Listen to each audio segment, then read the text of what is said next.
যাদের হাতে ক্ষমতা দেওয়া আছে বা বিচারের ভার দেওয়া আছে, তারা যদি বিবেচনাহীন হয়, তাহলে বিচার প্রার্থীদের দীর্ঘশ্বাস ফেলা ছাড়া আর কিছু করার থাকে না। আপনারা একটা ছোটবেলার গল্প পড়েছিলেন, সেটা একটু আমি রিমাইন্ড করে দিচ্ছি। একটা সিংহ, একটা শিয়াল আর একটা বনের জন্তু, তিনজনে মিলে বলল যে আমরা শিকার করব এবং শিকারের ভাগ তিনজনে সমান করে নেব।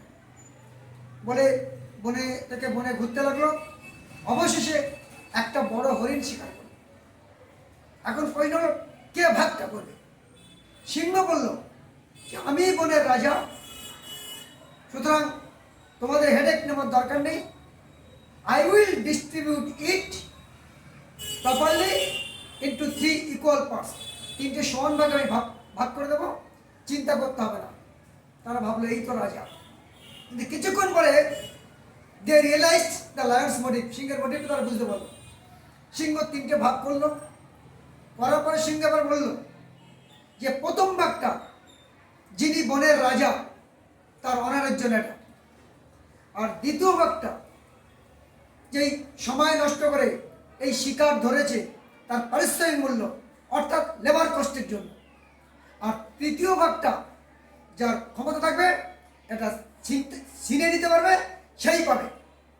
বাকি পশুরা বুঝতে পারলো, তাদের প্রাণ বাঁচাতে তারা মাথা নিচু করে নমস্কার জানিয়ে কেটে পড়ল।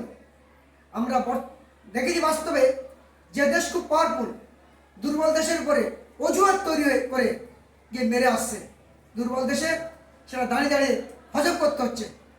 মূল কথা হলো, সফলরা যদি প্রবলভাবে স্বার্থপর হয় বা বিবেচনাহীন হয়, তাহলে দুর্বলদের সেগুলোকে ইচ্ছা থাক, মনের স্বাদ থাক বা না থাকা সত্ত্বেও তাদেরকে পরিস্থিতির চাপে এবং বোধবিহীনভাবে মেনে নিতে হয়।